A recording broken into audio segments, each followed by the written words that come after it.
नमस्कार अनि हार्दिक स्वागत गर्दछु रेडियो सान्वी 96.4 मेगाहर्जको प्रस्तुति कार्यक्रम सवाल जवाफमा म दीपक गौतम।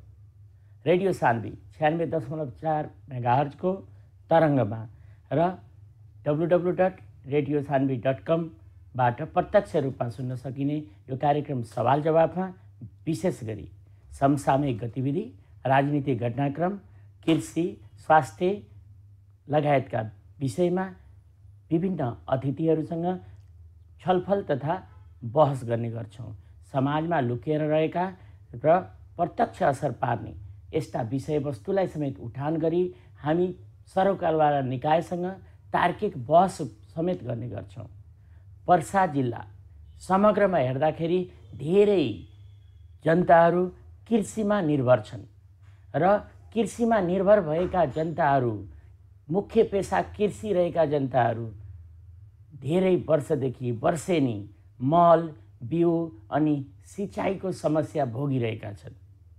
हरेक वर्ष किसानहरूको आश हुन्छ यस वर्षभन्दा अघि आउने साल अलिकति सहज होला, सुविधा होला, पानीको सिँचाइको व्यवस्था होला, मल बिउ पाउन सहज होला।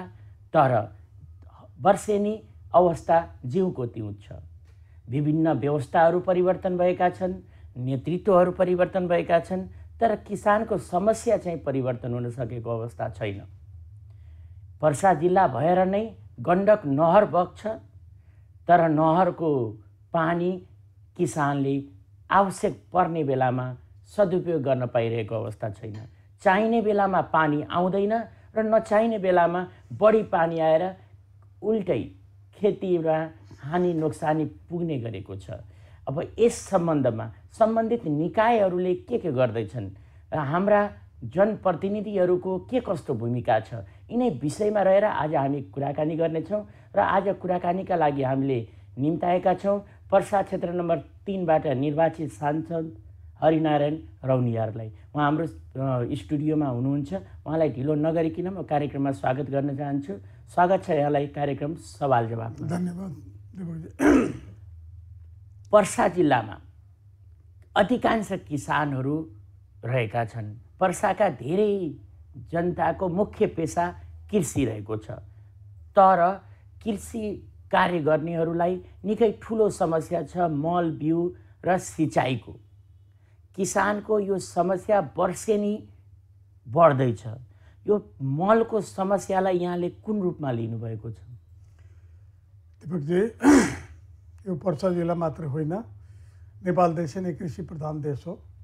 यो आज मात्र होइन, पञ्चायतकालदेखि बहुदल काम हुँदा आज गणतान्त्रिक संविधानले पनि कृषि प्रधान देशको रूपमा लिएको छ र कृषि नै हाम्रो मुख्य आयको स्रोत हुन्छ र कृषिलाई नै डेभलप गरे हाम्रो देशको उन्नति हुन्छ भने हामी सङ्घीय बजेटमा, सङ्घीय नीतिमा, कार्यनीतिमा हरेक वर्ष लिने गरेका छौँ। तर दुर्भाग्य नीतिमा हुँदाहुँदै, रकम मन्त्रालयमा हुँदाहुँदै विनियोजित गरेको, तर हाम्रो जुन यो कृषि सामग्री कम्पनी मार्फत जुन एउटा सरकारी कम्पनीले यो मात्र खरिद गर्न पाउँछ, प्राइभेट सेक्टरलाई यो फेसिलिटी नगरेको कारणले र कृषि सामग्री संस्थानमा माफियाहरूको जुन ठेकदारदेखि सप्लायरदेखि त्यहाँको कर्मचारीहरू जुन माफिया तन्त्र बरकरार छ, त्यसको फलस्वरूप हामीले नेपालका कृषकहरू, पर्सा जिल्ला त छँदैछ, नेपालका कृषकहरू समयमा मल, बिउ नपाएको कारणले हाम्रो एकातिरका वार्षिक अन्न उत्पादनको सङ्ख्या घट्दै गइरहेछ र हाम्रो जुन जनसङ्ख्या बढ्दै गइरहेछ त्यो अनब्यालेन्स हुन्छ। जुन कि आज हामीले रेमिटान्सबाट देश चल्छ र आज हाम्रो 2 महिनादेखि विगत हाम्रो अर्थ मन्त्रालय हाम्रो देशमा एउटा आर्थिक सङ्कट आउन सक्छ भने सूचकको रूपमा हामी विवादमा फसिरहेछौँ। मैले भन्न के खोजेको भने यो किसानको समस्या जुन छ, मल, खाद, बिउ, सिँचाइ भन्ने अति जरुरी छ, जुन एउटा बेसिक चिज हो, जुन चाहियो। तर के भने हाम्रो गभर्मेन्टको पनि उदासीनता, सङ्घीय सरकारले यो खास गरी काम गर्ने हो, इम्पोर्ट गर्ने काम गर्नेछ र त्यसको एजेन्सी हो तपाईँको। पहिला एजेन्सी हाम्रो एआइसी हो अनि कृषि सामग्री कम्पनी हो, दोस्रो हाम्रो साल ट्रेनिङलाई पनि केही दिएको छ कोटा। तर जबसम्म कोटा दिँदाखेरि के हुन्छ भने यसमा मल मगाएर तरै भेगकोमा कस्ट टु कस्ट बिक्री गर्ने गरी छन्, तर हिली एरियामा हामीले सब्सिडी दिने गरेको छ। त्यो सब्सिडीको व्यवस्था प्राइभेट सेक्टरमा छैन। त्यो प्राइभेट सेक्टरमा पनि दिए भने यो समयमा माल आउन सक्छ, तर प्रक्रियागत त्यति झन्डिलो यो ठेक्कापट्टाको छ र ठेक्कापट्टा लिने यो सप्लायरहरूले समयमा ठेक्का लिन्छ अनि मिलोमतमा ठेक्का लिन्छ, अर्डर दिँदैन। कुनै कारणले डलरको भ्यालु भ्यालुएसन भयो भने उसले ठेक्का लिएको हुन्छ तर सप्लाई गरे, जुन विगत वर्षको घटना हामीले देखेको छौँ। विभिन्न कम्पनीहरूलाई ब्ल्याकलिस्ट गर्नु पऱ्यो, ठेक्का टर्मिनेट गर्नु पऱ्यो। यस वर्ष पनि करिब करिब त्यही अवस्था आइपुगेको हो। म केही दिन अगाडि यहाँलाई जानकारी के गराउँ भनेर हाम्रो त्यो बेलाका तत्कालीन हाम्रो कृषि मन्त्री महेन्द्र यादवजीसँग मैले पटक पटक छलफल गरेको छु। मैले एउटा डकुमेन्ट पनि मागेको छु कि हामी कहाँबाट पहल गर्न सक्छौँ भनेर। हामी त्यसको लागि उहाँलाई प्रेरित गरेँ। त्यो सप्लाई निर्माण कम्पनीले EIC-लाई मिटिङ गरेर त्यो मिटिङमा म आफै पनि थिएँ अनि उहाँले पनि धेरै चासो देखाएर विभिन्न कम्पनीसँग कुरा गर्नुभयो, चाइनासँग माग्नुभयो, इन्डियासँग पनि। इन्डियामा मल लिन आफै जानुभयो। त्यो इन्डियाको मल पनि केही दिन अगाडि तपाईँको आएको थियो अलिअलि, जुन हाम्रो भारत सरकारले एउटा पैँचोको रूपमा नभनौँ, बहुत रिक्वेस्टमा आफ्नो कुनै एजेन्सीबाट भारत सरकारले आफै मलको मामलामा अप्पु भइरहेछ, त पनि उसले नेपाली एउटा पडोसीको नातेले हामीले दिएको थियो। तर हामीले जति मल चाहियो समयमा नआएर आज हेर्नुहोस्, अब हामी विषयमा हौँ। आज किसानहरूले एक त सिँचाइको व्यवस्था नभएको हुनाले समयमा पानी परेन, जहिले पनि आकाशे पानीको भरमा हामीले किसानले खेती गर्नु परिरहेको छ। मलको कुरा गरौँ सुरुमा। वर्षेनी अरू देशबाट आयातको भरमा परेकाले यो समस्या आउने गरेको भनेर कुरा उठिरहेको छ। यो वर्षेनी अरूबाट आयात गर्नुपर्दा यो समस्या आइरहेको छ। सरकारले यही उत्पादन गर्ने कुनै वैकल्पिक सोच बनाएको छैन? नेपालमा पनि सम्भावना देखिन्छ कि देखिन्न? एकदम पर्याप्त छ। तपाईँ मल बनाउनलाई तपाईँले मेन इलेक्ट्रिसिटी चाहियो र बनाउन सकिन्छ र हाम्रो इलेक्ट्रिसिटी जुन बाहिर बेच्ने कुरा छन् त्यसलाई यस वर्ष सरकारले मल फ्याक्ट्री बनाउने भन्ने अहिलेको सङ्घीय सरकारमा कहीँ सोच बढ्या छ, रिसर्च भइरहेछ, त्यसको जाँच भइरहेछ। तर आजको दिनमा जुन यो मलको बिना अहिलेको किसानहरूले तपाईँको बिना मलको खेत रोप्या छ, जबकि पहिलाका खेतहरूमा उर्वरक थियो। मल हाल्दाखेरि अब मल नभएर तपाईँले जस्तो उत्पादन गर्नै सकिँदैन। जस्तो आज हिजोको दिनमा पहिले मान्छेलाई ज्वरो बोकार आउँथ्यो भने एउटा सानो जडीबुटी खुवाएर बोकार हुन्थ्यो, तर आजकल सेम्पू रुखाखोकी लाग्यो भने एन्टिबायोटिक नखाएर शरीरले त्यस्तो जडीबुटीलाई इफेक्टै पार्दैन भन्ने। अर्थात् अहिलेको बिरुवा पनि अहिलेको धान पनि अहिलेको खेती पनि कृषिमा हाम्रो मल भनेर एन्टिबायोटिकको रूपमा भइसकेको छ। त्यो एकदम जरुरी छ। र म तपाईँले यही प्रश्नलाई अलिकति जोडौँ भने अहिले के गरेको छ भने प्रदेश सङ्घीय सरकारले ल्याएको मललाई प्रत्येक प्रदेशलाई डिस्ट्रिब्युट गरे पनि भनेको छ। प्रदेशको कृषि मन्त्रालयले जिम्मा दिएको छ, त्यसमा उसले बाँडफाँड गरेको छ। त्यसमा हाम्रो मध्य प्रदेशमा पनि बाँडफाँड गरेको छ र मेल मूल नाका हाम्रो वीरगञ्ज नाकाबाट नै या ICP या ड्राइपोर्टबाट पनि मल आयात हुने गरेको छ। तर यहाँको किसानले आजदेखि आउँछ भन्दा बल्ल आजदेखि बाँट्नेको आयो त आयो, करिब 25-30 हजार मेट्रिक टन हाम्रो साल ट्रेडिङ र AIC-को गोदाममा आइसक्यो। तर वितरण गर्ने प्रक्रियामा आज के सुन्यो भने मैले पनि साल ट्रेडिङको कार्यालय प्रमुखसँग कुरा गरेका थिएँ।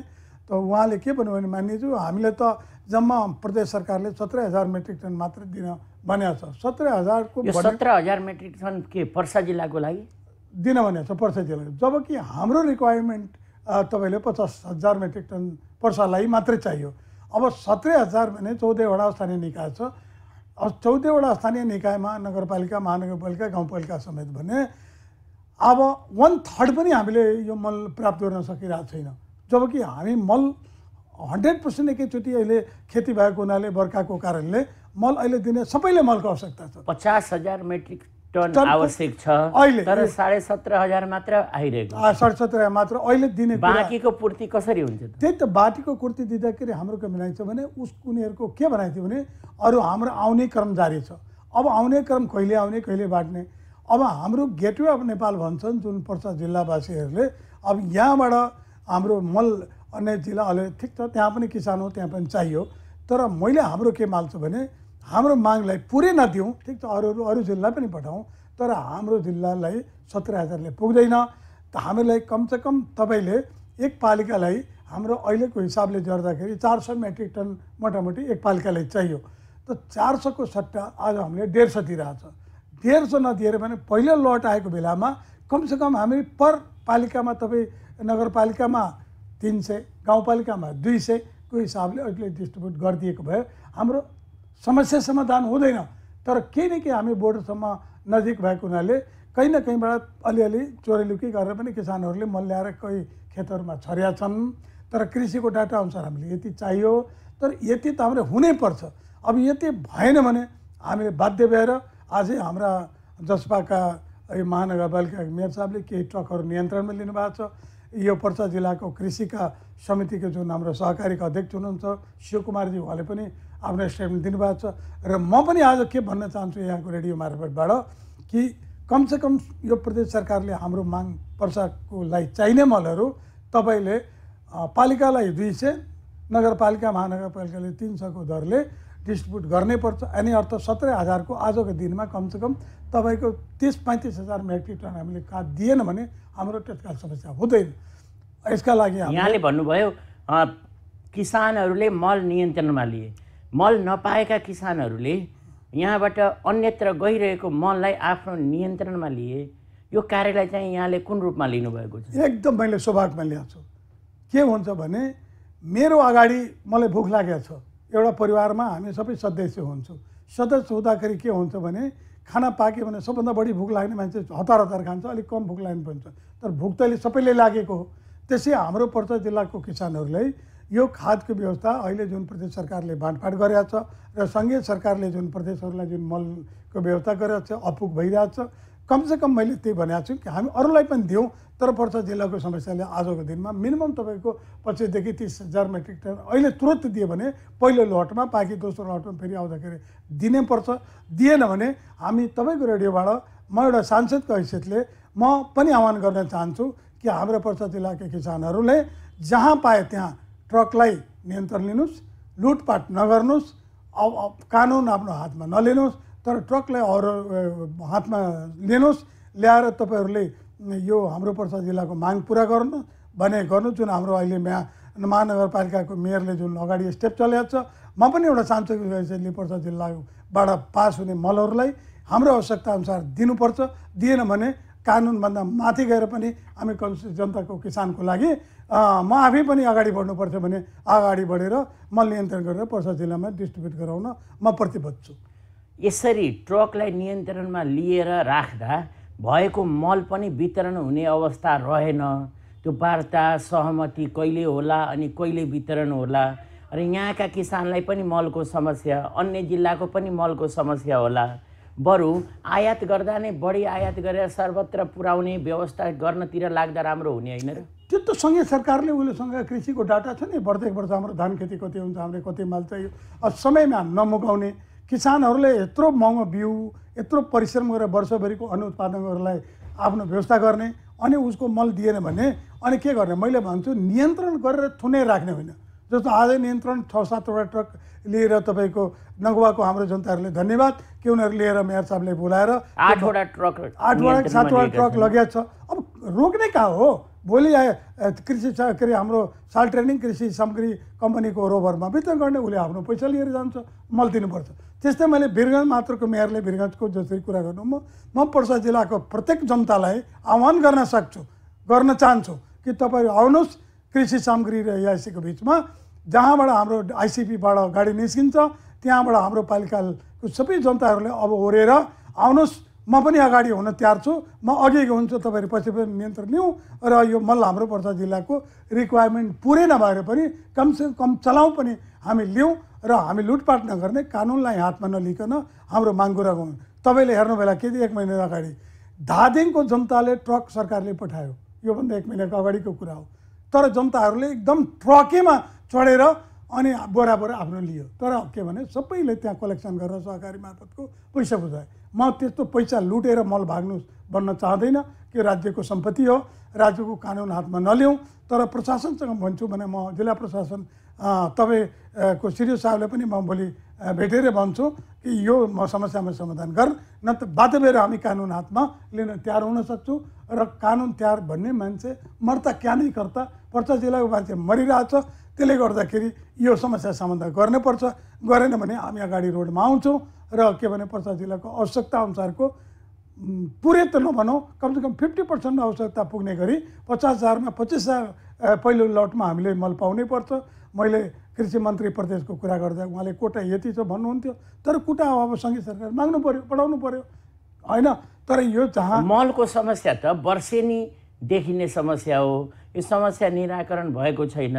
अब यसको दीर्घकालीन समाधानको लागि के उपाय हुन सक्छ? यसको दीर्घकालीनको दिपकजी समस्याको समाधान हुनलाई यसलाई जसरी साइल ट्रेनिङ कम्पनी और EIC-लाई जुन एउटा जिम्मा लगाइएको छ त्यसरी प्राइभेट सेक्टरमा पनि जिम्मा लगाएर, तर प्राइभेट सेक्टरमा आउने मल जुन हुन्छ त्यो अलिक महँगो हुन जान्छ। किन जान्छ भने त्यसको भन्सार दर, त्यसमा पाउने राज्यबाट सब्सिडीहरू नदिएको कारणले साइल ट्रेनिङबाटै मल सब्सिडी राज्यले दिने। त अब जुन रेटले त्यसलाई सब्सिडी दिन्छ त्यसले एउटा कन्ट्रोलिङ मेकानिजम बनाएर, एउटा कार्यसूची बनाएर, निर्देशिका बनाएर त्यसले पनि सब्सिडी दियो भने, प्राइभेट सेक्टर लगानी लियो भने यो कहिले पनि समस्या हुँदैन।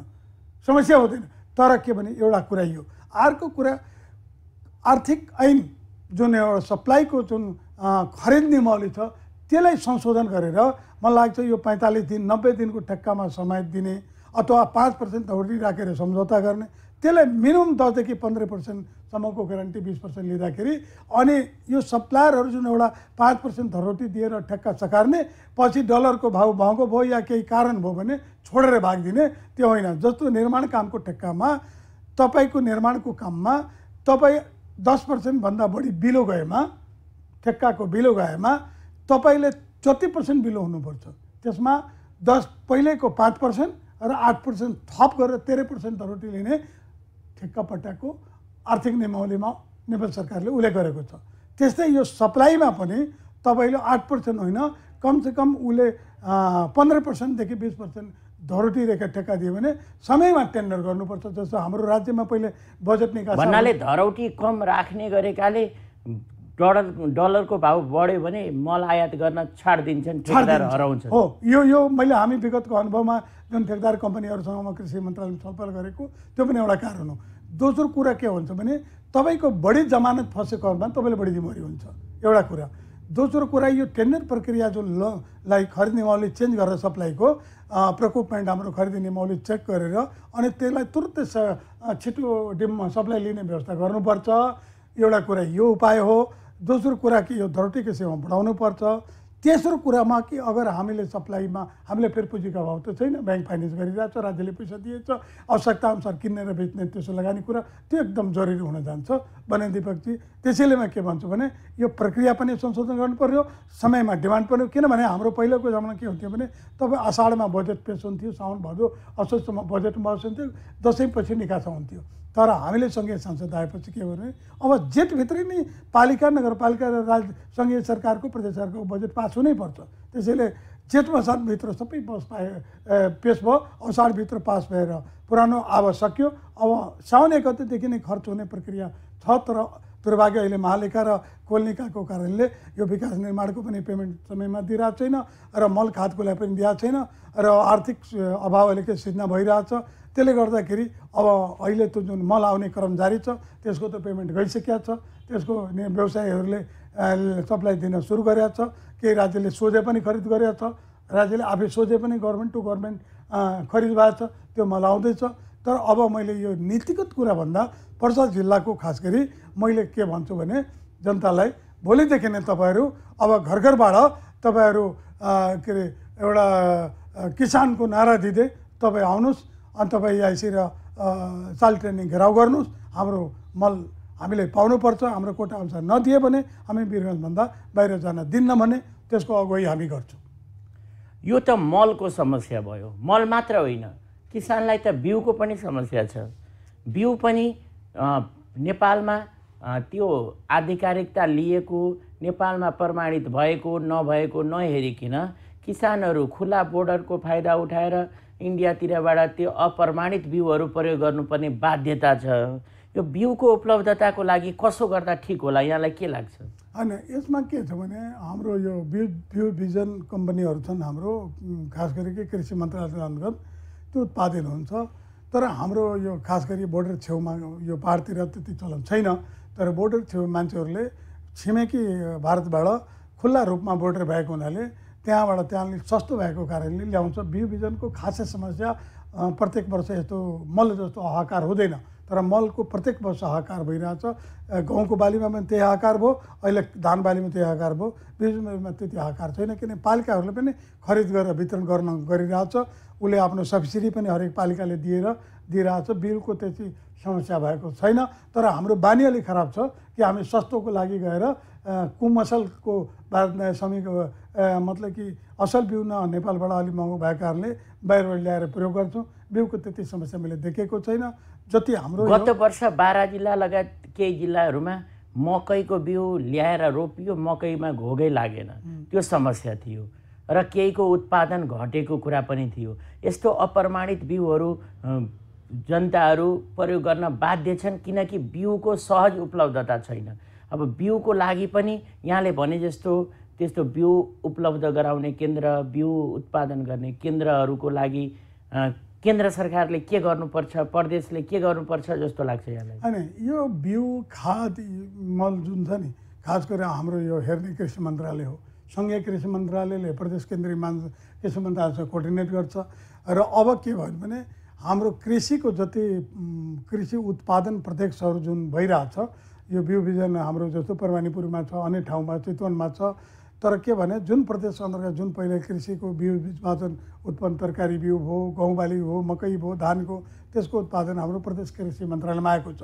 र त्यो बिउ उत्पादनमा हाम्रो राज्यको पनि केही लगानी छ, सब्सिडी छन्, तर पर्याप्त मात्रामा त्यहाँ उत्पादन नभएको कारणले अलिकति किसानको माग अनुसार समयमा पूर्ति हुन सकिरहेको छैन।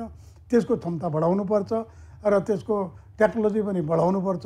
क्षमता नबढाएको कारणले फेरि खास गरी यहाँ के भने राष्ट्रिय लेभलको जुन एउटा इन्डियामा जस्तो ठुल्ठुलो फार्महरू छन्, गभर्मेन्टको, सेन्ट्रल गभर्मेन्टको, प्रदेश गभर्मेन्टको, त्यस्तो नेपालको फार्मको कमी छ। त्यो के भने तपाईँको आँपको बगैँचा, बिरुवा यसको छ, तर बिउ उत्पादन गर्नलाई जुन ठुलो एउटा फार्मिङ हुनुपर्ने थियो, यो 2-3 ठाउँमा मात्रै छ। मैले यता भेगमा हेरेँ भने एउटा चितवनमा थोरै जग्गामा छ, एउटा परवानीपुरमा 40-50 बिघा छ। 40-50 बिघाले त प्रदेशलाई त नान्दैन होइन।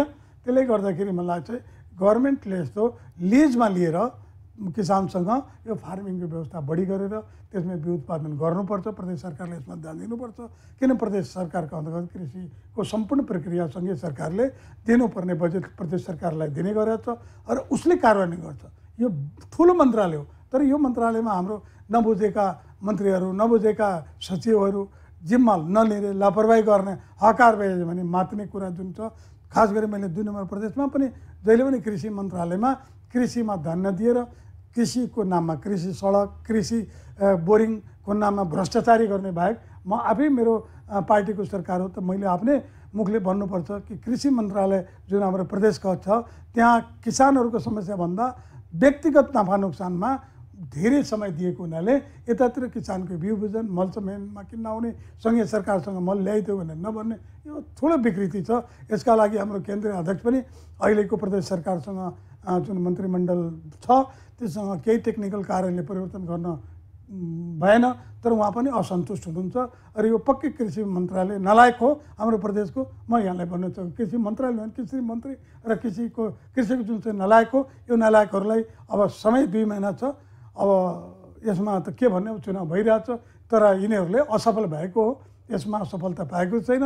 हाम्रो यसमा खासमा मुख्यमन्त्रीले ध्यान दिनु पर्यो। त उहाँले पनि अब आफ्नो कुरा गर्दा जहिले पनि आफ्नो लाचार मन्त्रीहरू हाम्रो कुरै टेर्दैन के भन्ने अब लाचार मुख्यमन्त्रीसँग के कुरा गर्ने, त्यसैले यो कुरा म भन्न खोज्छु। सिँचाइको कुरा गरौँ। गण्डक नहर छ, गण्डक नहरमा समयमा पानी आउँदैन, आवश्यक परेको बेला पानी आउँदैन, अनि अनावश्यक बेलामा आवश्यकताभन्दा बढी पानी आएर बालीलाई नोक्सान पुर्याउने गरेको छ भनेर किसानहरूको गुनासो छ।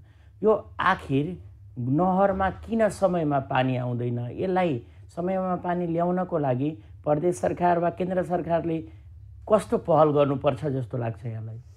अब दीपकजी, मैले यहाँ सम्बन्धमा खास गरी भेग कुरा गर्दाखेरि के भन्न खोज्छु भनेर, यो तपाईँ गण्डक नहरको कुरा गर्नु। गण्डक नहरमा के रहेछ भने गण्डक नहरको हाम्रो नारायणीको नजिक हो, वाल्मिकी नगर नै भैँसालोटन भन्ने ठाउँमा हाम्रो भारत सरकारले बाँध बनाएको हो। त्योभन्दा एउटा पूर्व केनाल आउँछ, एउटा पश्चिम केनाल जान्छ। पश्चिम केनालले उता नवलपरासीतिरको पानी हाम्रो जिल्लामा बाँडफाँड गर्ने गर्छ र पूर्वतिर आउँदाखेरि यो हाम्रो उसको एउटा दोन केनाल भन्छ त्यसको नहरको नाम। अनि भैँसालोटनबाट रामनगर नरकटियागञ्ज हुँदै हाम्रो जिरो आड्यो भने इनरवामा आउँछ। त्यहाँबाट हाम्रो पानी दुई भाग बाँड्छ। एउटा त्यहाँबाट दक्षिण गएर रक्सौल भएर घोडासनसम्म पुग्छ त्यो पानी। एउटा हाम्रो नेपालमा इनरवाबाट त्यहाँ 0 किलोमिटर भन्छ, त्योबाट गौरसम्म हेलो सिँचाइ अनि 312% रोहतकको सिँचाइ गर्ने यो नहर हो। त यो नहर नेपालको सुनसरी, मोरङ अनि बागमती र नारायणी यो तिनै ठुलो नेपाल सरकारको लक्षित सिँचाइ इरिगेसन प्रोजेक्ट हो। तर यो प्रोजेक्टलाई कम्प्लिट भएको अवस्थामा नेपाल सरकारले यसलाई तपाईँ हस्तान्तरण गरेर यसले सिँचाइ प्रोजेक्टबाट हटाएर यसलाई व्यवस्थापनमा ह्यान्डओभर गरिदियो। त्यसका यहाँको सारा दरबन्दी, यहाँको सारा मेसिनहरू चढेर कुहिएर गयो अनि दरबन्दी पनि घट्यो। अर्को कुरा, वर्षनी पहिलेको जमानामा यहाँ 30 देखि 40 करोड बजेट हुन्थ्यो। पहिले म सांसद हुँदा जम्मा 2 करोड थियो, जसमा 1 करोड त तल्बै तनखामा जान्थ्यो। 1 करोड रुपियाँमा के काम हुन्छ भने मैले रोही कराई धेरै संसदमा पनि म केही दिनसम्म बोल्न पायो, यस सम्बन्धमा बोल्दाखेरि 4 करोड गर्यो। अब यो 4-5 करोडमा गण्डक त सञ्चालनै गर्न सकिँदैन, मर्मतै गर्न सकिँदैन भन्ने एउटा कुरा त मर्मत नभएको कारणले यो नहरको क्यापेसिटी कति छ भने पर सेकेन्ड 850 क्युमेक्स पानी चाहियो। 850 जानुपर्ने पर सेकेन्डमा, जबकि आजको दिनमा नहरको क्यापेसिटी हो फुल। तर पहिले सुरुमा 850 क्युमेक्स पानी जान्थ्यो। तर अब माटो भाँच्ने गयो, नहरहरूको बेड सिल्टले पुर्न गयो, स्ट्रक्चरहरू कमजोर हुन गयो। त्यसले गर्दाखेरि के भयो भने आजको दिनमा 400 देखि 500 भन्दा बढी यो नहरमा पानी चलाउनै सकिँदैन मेन्टेनेन्स नगरेको कारणले। अनि पानीको मात्रा सिधै आधी घट्यो एउटा कुरा। दोस्रो सबभन्दा ठुलो मार कहाँ पर्छ भने जुन इन्डियामा नआउने नहर दोन केनाल छ त्यही पनि त्यो जीर्ण अवस्थामा छ। जुन भारत सरकारले उसको सञ्चालन गर्छ उसले मर्मत गर्नुपर्ने। त्यसका हेड क्वार्टर रामनगर हो र यसको हेड अफिस तपाईँको पटनामा हो। त्यहाँ यिनीहरूले हाम्रो नेपालको प्राविधिकहरूले यो समयमा उसलाई गरेर त्यो दोन केनालबाट हाम्रो जुन लिखित सम्झौता छ कि हाम्रो यो नहरमा 850 क्युमेक्स पानी दिएपछि तिम्रो बढी पानी छ भने तिमी अन्त लान पाउँछ। किन हाम्रो यो ट्रिटीमा यो कुरा उल्लेख छ। ट्रिटीमा कुरा उल्लेख भए तापनि अनि हाम्रो यो जुन छ नि यो यिनीहरूले कार्यान्वयन समयमा नगरेको हुनाले यो पानी आउन सकिरहेको छैन। र रहेको कुरा अहिले नहर चलिरहेछ थोरै पानीमा, कुन दिन नहर भत्किन्छ 3 महिना पुरै बन्दै भइहाल्छ। समय भारत मर्मत गर्ने भूमिगत सिँचाइको सम्भावना कस्तो देख्नु भएको छ? भूमिगत सिँचाइमा धेरै ठुलो सम्भावना छ। लोकल रिसोर्स जस्तो तियर नदी, बाराको, पर्साको तिलावे नदी, सिक्टा नदी, यो नदीमा जुन हाम्रो सानसानो नदीमा गर्नु भएको छ यो एउटा सिँचाइले काम गर्ने। भूमिगतमा तपाईँको ग्राउन्ड ट्युबवेल जस्तो भ्यारुवामा तपाईँको भ्यालु बुझा प्रोजेक्ट नै एउटा लागू भएको थियो, ट्युबवेलको जति बेसी हुन सकिरहेको छैन। र हाम्रो किसानहरूले खास गरी यहाँ नारायणी सिँचाइको अफिसमा नै व्यवस्थापनको विभागमा नै भूमिगतको अफिस छ। तर त्यहाँको प्राविधिकहरूले के कमी हुन्छ, आएको बजेट पनि फ्रिज हुन जान्छ र समयमा उनीहरूको प्रचार प्रसारको कामले गर्दाखेरि जुन सब्सिडी पूर्ण आउँछ बोरिङको व्यवस्था त्यो हुन सकिरहेको छैन। तर किसानकोले जति चाहियो त्यो दिन सकिरहेको छैन। अर्को सिँचाइको लागि हाम्रो कृषि ज्ञान केन्द्रबाट पनि बोरिङको व्यवस्था वर्षमा गरिएको छ। तर समयमा इलेक्ट्रिसिटी खेतमा पोल नपुर्याइदिएको कारणले हामी बोरिङबाट पनि पानी निकाल्न सकिरहेको छैन। यो समस्याहरू छन्। त सबभन्दा बोरिङको अनि लोकल रिसोर्सेस वाटरहरूलाई म्यानेजमेन्ट गर्नुपर्ने। अर्को कुरा के छ भने तपाईँको यो सिँचाइको जुन जति यो नहरको मर्मत सम्हार गर्नुपर्ने। यसै वर्ष मैले सिँचाइको सचिवसँग 2 चोटि मिटिङ गरेँ कि तपाईँहरूले आफ्नो स्तरबाट सक्नुहुन्न भने हामी त्यो भेगका सबै सांसदहरूलाई बोलाउनुहोस्, हामी एउटा मिटिङ गरौँ 12% रोहतकको। त्यसको मेरो नभए मेरो आफ्नै लगानीमा त्यो मिटिङ गरौँ। तपाईँहरूसँग बजेट छैन भने अनि एकछिन हामी उपभोक्ता समितिलाई किसानको जुन एउटा सिँचाइ उपभोक्ता समिति छ हामी इन्ट्रोडक्सन गरौँ। हामीले कहाँ जानुपर्छ, हामी इन्डियाको यसको जुन डिपार्टमेन्ट अफ चिफ बस्छ पटनामा, हामी जान्छौँ डेलिगेसन। हामी भारतीय दूतावाससँग कन्ट्याक्ट गर्छौँ कि समयमा तिमी मर्मत गर र हामीले पानी जति हाम्रो सम्झौता देऊ, त्यो तिम्रो जिम्मेवारी हो। किनभने हाम्रो नारायणीको जम्मै पानी सुरुचि उता पश्चिम लान्छ, पूर्व ल्याउन थोरै आउँछ। तर उसको मर्मत नभएको उनीहरू पनि हाम्रै जस्तो मेन्टेनेन्समा गएको हुनाले बजेट नभएको हामीले समयमा पानी जति चाहियो दिन सकिरहेको छैन। आधीभन्दा आधी कम हुन्छ। अब उसको बढी डिमान्ड भने कहिले काहीँ त गेटै बन्द गरिदिन्छ। हामीलाई त्यो सय पनि दिँदैन। अनि यो 3 जिल्लामा पुग्नुपर्ने यो त पर्सैमा 400 क्युबिक्सलाई पुग्दैन। यो 12% हो त्यो त बागमती नदीसम्म जानुपर्ने। त बागमती रोहतकवासी बिचराहरू त पानीको मुखै हेर्न पाउँदैन। त्यसले गर्दाखेरि हामीले पनि नपुग भएर यो समस्या उत्पन्न भएको। दीपकजी, यसका लागि पनि राज्य सङ्घीय सरकारले एकदम ध्यान दिनुपर्छ। यो सङ्घीय सरकारको मातहतको यो गण्डक हो, यो प्रदेश सरकारमा छैन। यो क्लियर तपाईँले गर्नु। कृषिमा आधुनिकीकरण गर्ने भनिरहेको छ सरकारले, तर यसरी मल बिउ सिँचाइको समस्या भइरहेको अवस्थामा आधुनिकीकरण सम्भव देखिन्छ? एउटा मधेसी उखान भन्छ है कि घरमै भुजी भाङ्ना अनि काठी पादे चिउरा। त्यस्तै हाम्रो सरकार छ। समयमा मल नदिने, समयमा के अरे पानी नदिने, समयमा बिउ बिजन नदिने अनि आधुनिकीकरण गर्ने। आधुनिकीकरण पनि पहिला इन्फ्रास्ट्रक्चर तयार गरौँ न, हामीसँग पूर्ण रूपमा सिँचाइ दिउँ, समयमा मल दिउँ, अधिक आधुनिक रूपका बिउ बिजन बढी उत्पादन दिउँ न, अनि त धेरै परिकल्पना गर्ने। हाम्रो बजेटमा त लामो लामो हामी संसदमा बसेर सुन्छौँ नि, हाम्रो अर्थमन्त्रीजी भाषण दिन्छ, तर कार्यान्वयन पक्ष जिरो छ। कार्यान्वयन पक्ष जिरो छ। कार्यान्वयन पक्ष जिरो नभएको कारणले अहिलेसम्म राज्यले चाहिने कुनै कार्यालयमा साउने गतेदेखि भुक्तानी दिनुपर्छ भने, तर अति आवश्यक सामान किन्नु पऱ्यो भने अहिले पनि कोलनिका महालेखाले एउटा छुट्टै चिठी लेखेको छ। बजेट एकातिर महालेखा नियन्त्रकले कोलनिकाहरूमा सबै बजेट रोकेको गरे। कहीँ पनि कुनै कार्यान्वयन पक्षमा तपाईँले कुनै हस्पिटलमा औषधि छैन भने त्यहाँ औषधि किन्न पैसा छैन, कुनै पालिकामा बजेट नछोडे पालिका स्तरको निर्माण काम सबै रोकिरहेछ। यस्ता पैसा गइदियो भने पालिकाले पनि यसमा केही सब्सिडी लागु त गर्न सक्थ्यो, तर गर्दैन। त्यो विडम्बना हो। हामीले जे बोल्छौँ त्यति नगरेको कारणले यो सङ्घीय सरकार र प्रदेश सरकारमा पनि हामी जुन पूर्णले सफलता पाउनुपर्ने चाहिँ यो गणतन्त्र संविधानमै हाम्रो जनताहरूमा फ्रस्ट्रेट छ। हामी स्वयं एउटा सांसद भएर यो व्यवस्थाप्रति नै होइन, यो कार्यक्रम जुन छन्, यो जुन मेकानिजम हाम्रो ब्युरोक्रेसीको छन् र जुन मन्त्री बनेर गरी जिम्मेवार बन्छन्, यो मन्त्रीको लागि जहिले पनि यो फुल 2/3 बहुमत सरकार कम्युनिस्टलाई चलाउन दियो, तर कुर्सी छेनाछेनकोमा यो 24 घण्टा सांसद र पार्टीका शीर्ष नेताहरू विद्वानहरू यो सत्ता जोगाउनमा लागिरहेछ। जनता कहाँ छ, देश कहाँ छ, अर्थतन्त्र कहाँ गइरहेछ त्यतातिर छैन। र यसमा बिचौलिया र माफियाहरूले दिनदिन रात चुने अरबपति करोडपति बनिरहेछ, तर किसान बिचरा डुबिरहेछ। उसैसँग तपाईँले के भन्नु, यो पर्सा जिल्लामा अघि तपाईँ लास्टमा एउटा के भन्न खोज्छु भने, यो किसान मात्र पर्सा जिल्लाको लागि मात्र धान उत्पादन होइन। पर्सा जिल्ला, बारा जिल्ला एउटा यस्तो जिल्ला हो, मधेसको 8 जिल्ला यस्तो जिल्ला हो जहाँको उत्पादन पुरै नेपाललाई जान्छ। अब नेपाललाई जान्छ, नेपालकै भकारी भनिन्छ, भकारी भनिन्छ, नेपाललाई जान्छ। अब तपाईँ भकारीमा औषधि नछिर्ने, सबै सुक्खा लगाइ किरा खान लगाइदिने, अब तपाईँ नभएको ठाउँमा लगेर मल थुपारेर हुम्ला जुम्लामा थोरै डाँडामा पाखाको लागि तपाईँ सामान बराबर रूपमा तपाईँ लगेर जहाँ खेती नै योग्य जग्गा छैन त्यहाँ मल भागभन्डाको आधारमा पठाइदियो भने यो मिल्दैन।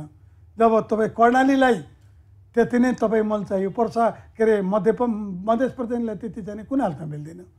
सबभन्दा ठुलो मध्य प्रदेशलाई, त्यसपछि तपाईँको 1 नम्बर प्रदेशलाई, त्यसपछि लुम्बिनी प्रदेशलाई, यो 3टा हाम्रो जुन भूभाग छन् त्यो बढी कृषि, यो तराई एरिया हो, यो बढी भूभाग हो।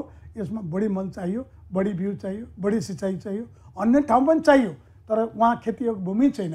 सानसाना त्यहाँ प्राकृतिकले पनि पानी पर्छ, डाँडामा पनि पानीको मुहानहरू छ, त्यसले गर्दाखेरि पैनी जोडेर पनि त्यहाँ सिँचाइ भइरहन्छ। तर मधेसको यो तराईको जिल्ला त 100% आकाशे बालीमा आज बाँच्नुपर्छ। त्यो सिस्टमले गर्दा के भयो कि भने यो वीरगञ्ज हेरौँ न, वीरगञ्जमा तपाईँ 200 भन्दा बढी तपाईँको खाद्यान्नमा आधारित इन्डस्ट्रिजहरू जुन 50 अर्बभन्दा बढीको लगानी गरेर त्यो डुब्न गइरहेछ। किनभने त्यसका लागि फ्याक्ट्री त हो, र चामल बनाउनु त धान चाहियो, मैदा मिल त छ, त्यसको बनाउनलाई पिठो बनाउनु गहुँ त चाहियो, त्यसको लागि गहुँ छैन, दाल मिल त छ। वर्षेनी आयात बढिरहेको छ खाद्यान्नहरूको। मैले त्यही भन्न खोजेँ देवकी, त्यही गर्न पर्सा जिल्लामा आफ्नो उत्पादन नबढाउने, इन्डस्ट्रिजको लाइसेन्स दिने, उद्योग लगाउने, ब्याङ्कको पैसा उद्योगीहरूले लिएर के अरे इन्भेस्टमेन्ट गरिदिने, पछि गएर सबै फेलियर भएर पछि डुब्ने व्यापारी होइन, डुब्ने त ब्याङ्क हो। कृषिमा फेरि सब्सिडी लोन दिने उद्योग लगाउँदाखेरि, तर कृषि उत्पादन नबढाउने, र मेटेरियल नदिने। तर यसको अनब्यालेन्स कहीँ न कहीँ हाम्रो उद्योग मन्त्रालय, कृषि मन्त्रालयको समयमा हुनुपर्छ कि हाम्रो उत्पादन कति छ, हामी कति % इम्पोर्ट गर्छौँ, त्यो आधारमा इन्डस्ट्रिजको लाइसेन्स दिएर बाँकी रोक लगाइदिएको भए यति हाम्रो जुन राष्ट्रको जुन ब्याङ्कको पैसा जुन इन खेर मतलब कि खेर गइरहेछ जुन त्यो पैसालाई बचाएर बरु किसानहरूको मल खादमा ल्याएर सिँचाइमा अगाडि बढाइदियो भने आज मलाई लाग्छ पर्सा जिल्लामा 50 अरबभन्दा बढीको खाद्यान्नमा आधारित मिलहरू छ। त्यसमा 25 अरबभन्दा बढी त्यो खिया लागेर मलिरहेछ र व्यापारीहरूले खास गरी झोला बोकेर हिँडिदिएको छ। ल तिम्रो ब्याङ्कको ताला बाँधिरहेको छ, त्यो सडेर गइरहेछ, ब्याङ्कको पैसा उठ्दैन। ब्याङ्क उठ्न भने राष्ट्रको हो, त्यस्ता अवस्था छन्। त्यसैले यो कृषि इन्डस्ट्रीलाई पनि औद्योगिकीकरण भन्छौँ हामी, आधुनिक गर्न भन्छौँ हामी, तर कहीँ न कहीँ हाम्रो यो लाइसेन्स दिने, यो उद्योग लगाउने र हाम्रो उत्पादनसँग तालमेल नभएको, भ्यालेन्स नभएको कारणले भइरहेछ। अब खालि इम्पोर्टको भरमा जाउँ, ल भारतमा इम्पोर्ट ल्याउँछ, फेरि पैसा त चाहियो। आज जुन डलरको अवस्था छ हाम्रो, त्यो डलरको अवस्था किन बिग्रेको? जे पनि इम्पोर्ट एक्सपोर्टको त हामी कुरै सोच्दैन, कुन खाद्यान्न हामी भारत पठाउँछौँ। जबकि हाम्रो जुन लक्ष्य छ, हाम्रो बजेटको नीति छ भने हामी पुरै नेपाललाई कृषिमा आत्मनिर्भर हुन सक्छौँ। माछामा, मासुमा, माछामा त भइयो प्रयासले गर्दा, मासुमा, अन्डामा, तपाईँको तरकारीमा, तपाईँको फलफुलमा। आज 11 अर्बभन्दा बढीको कृषिमा तपाईँको फलफुल हाम्रो मात्र निर्यात हुन्छ, 11 अर्ब। जबकि फलफुलको लागि हाम्रो नेपालको जुन क्लाइमेट छ अति उपयोगी छ। तपाईँ चाइनाबाट, अमेरिका, काश्मीरबाट, इन्डियाको विभिन्न बाट हामी फलफुल 11 अर्बभन्दा बढीको हामी फलफुल निर्यात गर्छौँ, आयात गर्छौँ, आयात गर्छौँ। अनि त्यसपछि त्यस्तै तपाईँको माछा मासु पनि, खसी बाख्रा पनि 7 अरबभन्दा बढीको हामी वर्षको अन्डाहरू आयात गर्छौँ। हो, माछामा अहिले के आएर नेपाल सरकारले जुन एउटा रोक लगायो कि इम्पोर्ट हामी गर्दैन, हामी सब्सिडी दियो, पोखरी धेरै भयो। अब माछाको मामलामा लगभग हामी आत्मनिर्भर भइसकेका छौँ। उसको कार्यक्रमको लगभग अन्त्यतिर छौँ। हामीले सोध्न छुटाएको यहाँले भन्नुपर्ने केही छ भने राख्न सक्नुहुन्छ। हामी अहिले खास गरी केही भन्नु भन्ने मैले के भन्न खोजेको चाहिँ, मैले धेरै कुरा तपाईँसँग गरेँ भने किसानहरूको समस्या चाँडै प्रदेश सरकार तथा सङ्घीय सरकारबाट होस्। सङ्घीय सरकारका मन्त्री हाम्रै पार्टी भएको हुनाले निरन्तर हामी टेलिफोन सम्पर्कमा छौँ र प्रदेश सरकार पनि हाम्रै मन्त्रालय के अरे सरकार भएको हुनाले दुईटै मन्त्रीले समन्वय गरेको छौँ। तर उनीहरूले पनि नसुनेर क्या सङ्घीय सरकारलाई पनि यो छेभ्यागलाई अघि नै भने यो 7 प्रदेशमा 3 प्रदेश 4 लुम्बिनी प्रदेश समेत गयो भने 3 प्रदेश बढी नै कृषि भूभाग उनीहरूको यहाँको रेसियोमा, हिल एरियाको रेसियोमा अनब्यालेन्स अलिकति बराबर नगरेर यता बढी दिएर अनि यसको उत्पादन हो। पहाडमा तपाईँको तरकारी खेतीले मल बढी चाहियो।